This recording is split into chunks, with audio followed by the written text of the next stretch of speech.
لوگ یہ خیال کیے ہوئے ہیں کہ صرف یہ کہنے سے کہ ہم ایمان لے آئے چھوڑ دیے جائیں گے اور ان کی آزمائش نہیں کی جائے گی، اور جو لوگ ان سے پہلے ہو چکے ہیں ہم نے ان کو بھی آزمایا تھا اور ان کو بھی آزمائیں گے، سو اللہ ان کو ضرور معلوم کرے گا جو اپنے ایمان میں سچے ہیں اور ان کو بھی جو جھوٹے ہیں۔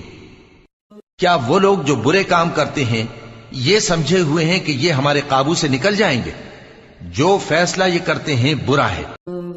جو شخص اللہ کی ملاقات کی امید رکھتا ہو تو اللہ کا مقرر کیا ہوا وقت ضرور آنے والا ہے، اور وہ سننے والا ہے، جاننے والا ہے۔ اور جو شخص محنت کرتا ہے تو اپنے ہی فائدے کے لیے محنت کرتا ہے، بے شک اللہ تو سارے جہان سے بے نیاز ہے۔ اور جو لوگ ایمان لائے اور نیک عمل کرتے رہے ہم ان کے گناہوں کو ان سے دور کر دیں گے اور ان کو ان کے اعمال کا بہت اچھا بدلہ دیں گے۔ اور ہم نے انسان کو اس کے ماں باپ کے ساتھ نیک سلوک کرنے کا حکم دیا ہے۔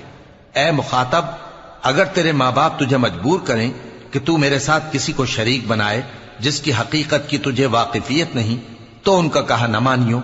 تم سب کو میری طرف لوٹ کر آنا ہے، پھر جو کچھ تم کرتے تھے میں تم کو جتا دوں گا۔ اور جو لوگ ایمان لائے اور نیک عمل کرتے رہے ان کو ہم نیک لوگوں میں داخل کریں گے۔